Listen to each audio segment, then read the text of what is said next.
বন্ধুরা, আজকে তোমাদেরকে আমি একটা ওপেনিং ভিডিও দেখাচ্ছি, ঠিক আছে? এইটা আমি নিয়েছিলাম, কোথা থেকে নিয়েছি, কি নিয়েছি সবটা পরে বলবো।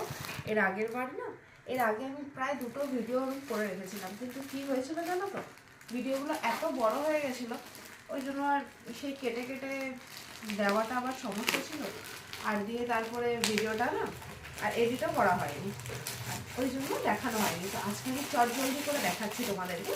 আর যদি শাড়িটা সুন্দর হয় তাহলে তোমাদের যদি কারো দরকার লাগে, আমি এটা অনলাইনে পারচেস করেছি, কোথা থেকে কিনেছি সবটা আমি তোমাদেরকে বলবো। দেখো, যেখান থেকে কিনেছি সেখান থেকে কিন্তু পুরো ট্যাক্স ইনভয়েসে যেরকমভাবে কিনি আমরা দোকান থেকে কিনলে, ঠিক সেরকমভাবে সব জিএসটি বিল দেবে, সব কিছু পাবে।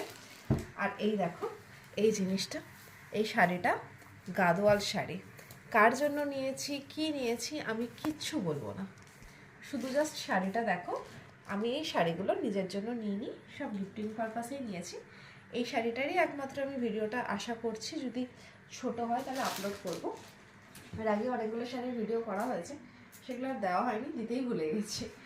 অনেকগুলো শাড়ি ওপেনিং ভিডিও করেছিলাম, কিন্তু তারপর আর অনেকগুলো ভিডিওগুলো বড় হয়ে গেছিলো। এই দেখো, এটা হচ্ছে আঁচলটা, ঠিক আছে? কি সুন্দর, আর শাড়িটার কোয়ালিটিটা যা সুন্দর, আমি জানি না বন্ধুরা, আমি মানে ঠিক যেরকম দেখেছিলাম শাড়িটা ঠিক সেরকমই আমি পেয়েছি। শাড়িটা খুব সুন্দর, শাড়িটার কোয়ালিটিটাও যেরকম সুন্দর, আমার সব থেকে বেশি পছন্দ হয়েছে কালারটা জাস্ট দারুণ, কাপড়টার কোয়ালিটিটাও দারুণ। দেখো দেখো তো শাড়িটা ঠিক কিরকম লাগছে। আর এই শাড়িটাতে কিন্তু ব্লাউজ পিসও আছে, ব্লাউজ পিসটা বটল গ্রিন কালারের। অবশ্যই জানিও কিরকম লাগলো। ফিরে আসবো নতুন একটা ভিডিও নিয়ে। টাটা।